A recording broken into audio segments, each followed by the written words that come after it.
আমরা গত বিসমিল্লাহির রহমানির রহিম গত 18 তারিখ 18/12/2024 রাত 8:40 ঘটিকার সময় আমাদের জনপদ মোড়ের ফ্লাইওভারে উঠতে 200 গজ সামনে ফ্লাইওভারের উপরে একটা কিশোর গ্যাং কর্তৃক ছিনতাই করাকালীন সময় হাফেজ কামরুল হাসান 23 নামে একজন ব্যক্তিকে খুন করা হয়েছে।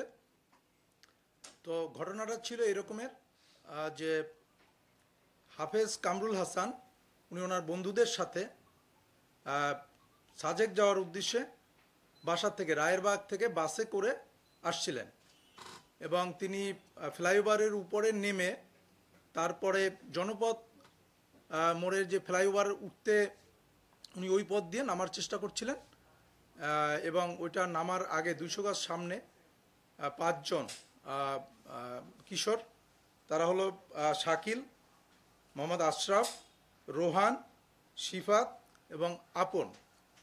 এরা তার পথ রোধ করে এবং তাকে আমরা যে দুজনকে গ্রেপ্তার করেছি শাকিল এবং আশরাফ, তারা আমাদের কাছে বলেছে যে তাদের সাথী রোহান তাকে ছুরিকা মানে তার সাথে যে মোবাইল ছিল সেই মোবাইল ছিনিয়ে নেওয়ার সময় তাকে ছুরিকাঘাত করে 3 বার সে চেস্টের উপরে স্টেপ করেছে এবং রোহানকে তারা মেরে ফেলেছে। পরবর্তীতে আমরা এটা নিয়ে যখন কাজ শুরু করলাম আমরা দুজনকে গ্রেপ্তার করতে সক্ষম হয়েছি। এর মধ্যে শাকিল এবং আশরাফ, তাদেরকে জিজ্ঞাসাবাদে তারা আমাদের কাছে বলেছে যে তারা 5 জন ছিল, তাদের বন্ধু রোহান ব্রিজের উপরে ছিল, তারা হাঁটতে হাঁটতে ব্রিজের উপরে ওঠে। এই আশরাফ, শাকিল, শিফাত এবং আপন এবং এই যে রোহানের সাথে দেখা হয় এবং ওই ব্যক্তি যখন আমাদের ডিসিস্ট তিনি যখন ফ্লাইওভার থেকে জনপদ মোড়ের দিকে নামছিলেন সেই সময় তার কাছে একটা মোবাইল ছিল, মোবাইলে সম্ভবত তিনি কথা বলছিলেন। তো যার জন্য তারা সেই মোবাইলটা ছিনিয়ে নেওয়ার চেষ্টা করে।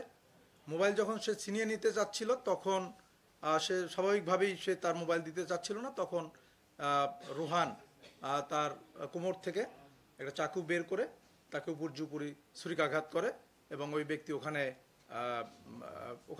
আহত হয়ে পড়ে থাকে। তখন এক ব্যক্তি তাকে নিয়ে প্রথমে ইসলামিয়া হাসপাতাল এবং পরবর্তীতে রায়েরবাগে হাসপাতালে রায়েরবাগ মেডিকেল কলেজে ওখানে নিয়ে যায়, না মুগদা মেডিকেল কলেজে নিয়ে যায়। মুগদা মেডিকেল কলেজে ওখানে তিনি ইন্তেকাল করেন।